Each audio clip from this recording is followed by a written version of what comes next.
24 अगस्त 2001 का दिन था। एयर ट्रांसैट फ्लाइट 236 रात के अंधेरे में उड़ान भर रही थी, 306 लोगों को लेकर लिस्बन, पुर्तगाल से टोरंटो, कनाडा। एयरबस A330 एक चमत्कारिक मशीन थी। इसके शक्तिशाली इंजन एक आरामदायक और सुरक्षित यात्रा का वादा कर रहे थे।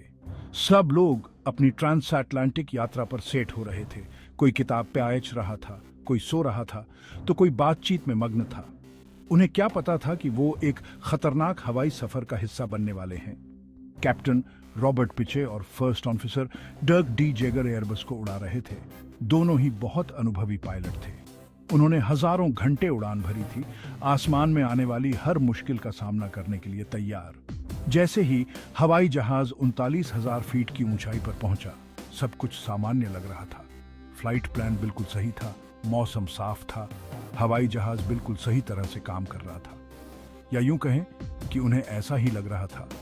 हवाई जहाज के अंदर एक खामोश खतरा मंडरा रहा था। पायलट्स को पता नहीं था कि ईंधन लीक हो रहा है, धीरे धीरे उनकी जान का दुश्मन बनता जा रहा है। जैसे जैसे घंटे बीतते गए, दाहिने पंख के टैंक में ईंधन का स्तर कम होता गया और एक भयानक हादसे की नींव पड़ने लगी। ये छोटी सी खराबी जल्द ही इंसानी कुशलता और विमानन सुरक्षा की सीमाओं को परखने वाली थी। उड़ान के कुछ घंटे बाद जैसे ही सूरज ने क्षितिज को नारंगी और बैंगनी रंगों से रंगना शुरू किया, इंस्ट्रूमेंट पैनल पर एक चेतावनी लाइट झिलमिला उठी। यह एक फ्यूल इंबैलेंस वार्निंग थी, जो बाएं और दाएं विंग टैंकों में ईंधन के स्तर के बीच अंतर को दर्शाती है। पायलट थोड़े हैरान तो हुए, लेकिन तुरंत घबराए नहीं। फ्यूल इंबैलेंस कई कारणों से हो सकता था, कुछ तो एक खराब सेंसर की तरह ही साधारण। मानक प्रक्रिया का पालन करते हुए कैप्टन पिचे और फर्स्ट ऑफिसर डी जेगर ने समस्या का निवारण शुरू कर दिया। उन्होंने विमान के उड़ान नियमावली से सलाह ली, गेज की क्रॉस चेकिंग की और असंतुलन के मूल कारण को जानने की कोशिश की। उनके शुरुआती आकलन ने ईंधन हस्तांतरण प्रणाली के साथ एक संभावित समस्या का सुझाव दिया, जो एक आम बात थी। उन्होंने बाएं टैंक से ईंधन को दाएं टैंक में स्थानांतरित करने की प्रक्रिया शुरू की, जिसमें पर्याप्त ईंधन लग रहा था ताकि असंतुलन को ठीक किया जा सके।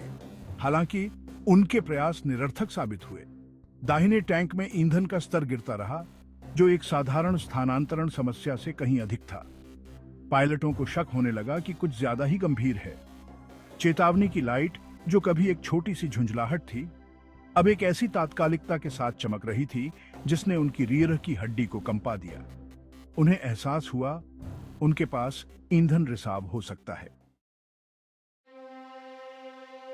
स्थिति तेजी से बिगड़ रही थी। हर गुजरते मिनट के साथ फ्लाइट 236 का ईंधन भंडार कम होता गया और एक बार की नियमित उड़ान समय के साथ एक दौड़ में बदल गई। कैप्टन पिचे ने अपने शांत व्यवहार और वर्षों के अनुभव के साथ स्थिति की कमान संभाली। उन्होंने मॉन्ट्रियल में एयर ट्रांसिट संचालन नियंत्रण केंद्र से संपर्क किया और उन्हें आपात स्थिति के बारे में सूचित किया। नियंत्रण केंद्र द्वारा निर्देशित पायलटों ने अपने विकल्पों की सावधानीपूर्वक समीक्षा की। निकटतम हवाई अड्डे पर उतरना एक स्पष्ट विकल्प था, लेकिन उनके नीचे अटलांटिक महासागर फैला हुआ था, विकल्प सीमित थे। पुर्तगाली द्वीप समूह अजोरेस ने निकटतम संभावना प्रस्तुत की। हालांकि वह भी एक लंबा शॉट था, जिसके लिए अपंग विमान को घटते ईंधन आपूर्ति के साथ एक महत्वपूर्ण दूरी तय करने की आवश्यकता थी। जैसे ही कॉकपिट में तनाव बढ़ा, पायलट एक भयावह वास्तविकता से जूझ रहे थे, अटलांटिक के विशाल विस्तार में गिरने की संभावना। इस तरह के युद्धाभ्यास के परिणामों ने उनकी रीढ़ की हड्डी को हिला दिया। वे जानते थे कि पानी में उतरना, खासकर रात में, खतरे से भरा होता है, जिससे संभावित रूप से भयावह परिणाम हो सकते हैं। लेकिन उन्हें सौंपी गई जान बचाने के उनके दृढ़ संकल्प ने हर संभव विकल्प तलाशने के उनके संकल्प को हवा दी।